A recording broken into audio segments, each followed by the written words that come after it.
میں حضرت یونس علیہ السلام ہوں۔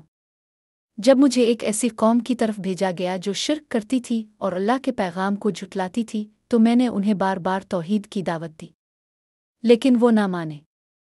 مایوس ہو کر میں نے انہیں چھوڑ دیا، حالانکہ اللہ نے مجھے ایسا کرنے کا حکم نہیں دیا تھا۔ جب میں ایک کشتی میں سوار ہوا تو کشتی بھاری ہونے لگی، قرآن اندازی ہوئی اور میرا نام نکلا۔ میں سمندر میں کود گیا اور اللہ کے حکم سے ایک بڑی مچھلی نے مجھے نگل لیا۔ مچھلی کے پیٹ میں اندھیروں کے بیچ میں نے اپنی غلطی کا اعتراف کیا اور دعا کی، لاللانت سبحانون اونت من الظلمین۔ اللہ نے میری دعا قبول کی اور مچھلی کو حکم دیا کہ مجھے ساحل پر ڈال دے۔ جب میں واپس اپنی قوم کے پاس آیا تو انہوں نے میری بات مانی اور اللہ پر ایمان لے آئے۔ یہ واقعہ ہمیں سکھاتا ہے کہ مایوسی کے بجائے اللہ پر بھروسہ کرنا چاہیے اور اپنی غلطیوں پر توبہ کرنی چاہیے۔ اللہ اپنے بندوں کے لیے نہایت رحم کرنے والا ہے۔